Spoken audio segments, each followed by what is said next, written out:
Welcome to the Anti Optimist Therapist Podcast, where optimism and realism coexist. I'm April, a therapist who believes growth comes not from denying suffering, but from making meaning of it. Here we explore how to navigate anxiety, ambition, and adversity with both compassion and honesty. Many nights, right before bed, my daughter will pull out one of her favorite books for me to read to her. The beloved book I dread the most is Chicka Chicka Boom Boom. Many know it. She loves it. I think it's weird.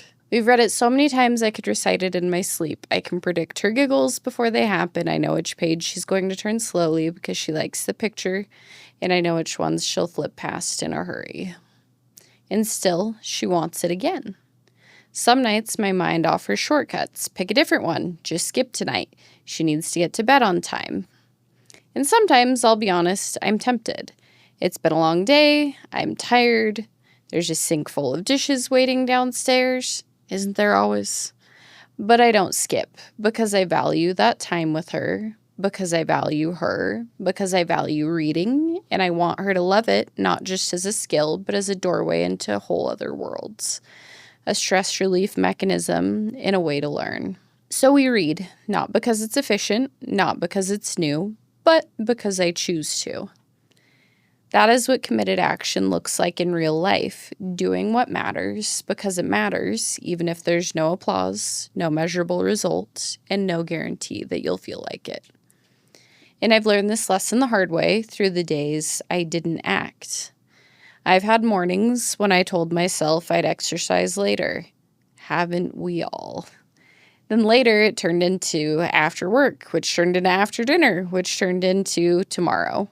On those days, it's not that I skipped a workout. It's that I skipped the chance to live a value I claim is important to me, my health.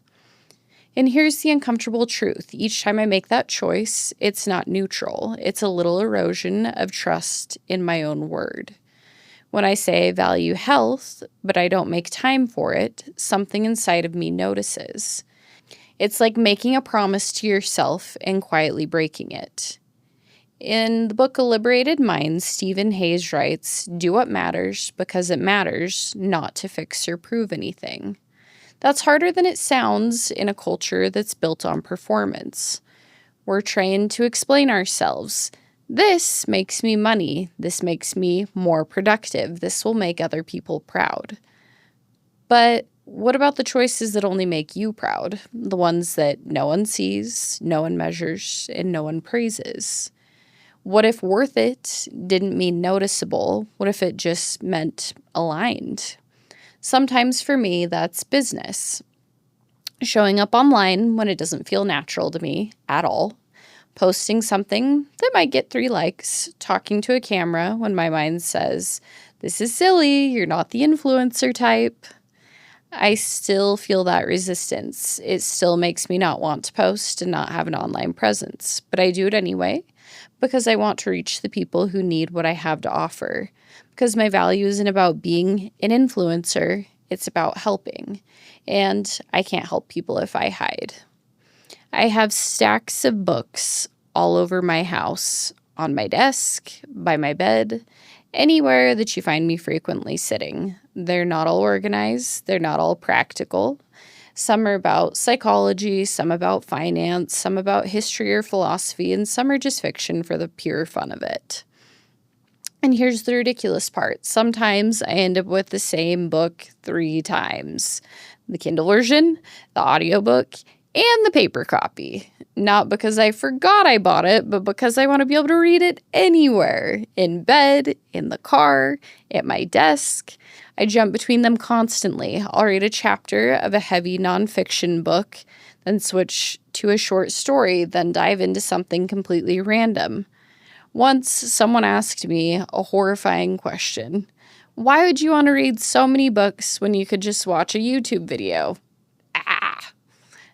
I felt horrified by that question because for me, it's not about efficiency. It's not about consuming the fastest content or mining for usable facts. It's about the act of reading itself. It's about getting lost in someone else's mind. It's about the feel of holding a book, the slow turning of a page, the way a sentence can catch you off guard and follow you around for days. And I don't need to justify that to anyone. I read because I choose to. Our minds will always have objections. It will say, this won't make a difference. You're not ready. What's the point? And if you wait for your mind's permission, you'll wait forever. Nietzsche knew this. He used to walk for hours every day, sometimes 8 or 9 at a time, through forests, across fields, past small towns. Not to check a step count. I don't think he had a Fitbit back then. Not to multitask with a podcast, but because it was how he did his deepest thinking. No one was live tweeting his walks. No one was applauding at the finish line, but for him, walking was a chosen ritual, a commitment to his own mind and values. Benjamin Franklin had his own strange ritual. He called it air baths. He'd sit completely naked by an open window each morning, letting the breeze wash over him. He believed it refreshed him for the day ahead. Plenty of people thought he was eccentric, but he didn't do it for their approval. He did it because it mattered to him. Sometimes values-driven action looks weird from the outside. Sometimes it doesn't make sense to anyone else, and that's okay. It's not for them. I think about David Goggins with this too. The man did 4,030 pull-ups in 17 hours to break a world record. What?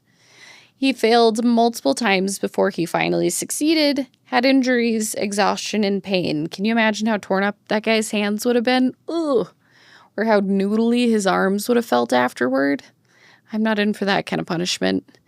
But he didn't keep going because it was comfortable or smart in a traditional sense. He kept going because he wanted to find the edge of what he could endure, not for attention, but for his own identity. It was his way of saying to himself, this is who I choose to be. So, I want you to try this. Pick one thing today, something small but important to you. Read the book to your kid, even if you're tired. Go for the walk, even if it's short. Hit publish, even if it's imperfect. And when your mind starts explaining why you shouldn't, you can simply say, I'm doing this because I choose to. Then do it. So just a final thought. Values don't require a reason. They require a commitment. The point isn't to feel ready or look impressive. The point is to live the kind of life you actually want, one choice at a time. You don't need a green light, you don't need permission, and you don't need to prove it to anyone. The reason is simple. I choose to. Thanks for listening to the Anti Optimist Therapist Podcast. Remember, optimism isn't pretending, and realism isn't hopelessness. It's about holding both. If you're ready to take this work deeper and you live in Utah, my 12-week group program, The Fulfillment Formula, is where we do it together. It's designed for high-achieving women who want to move beyond anxiety and achievement chasing into something more meaningful. You can learn more on my website, theantioptimisttherapist.com. Until next time, take care and keep moving towards what matters most.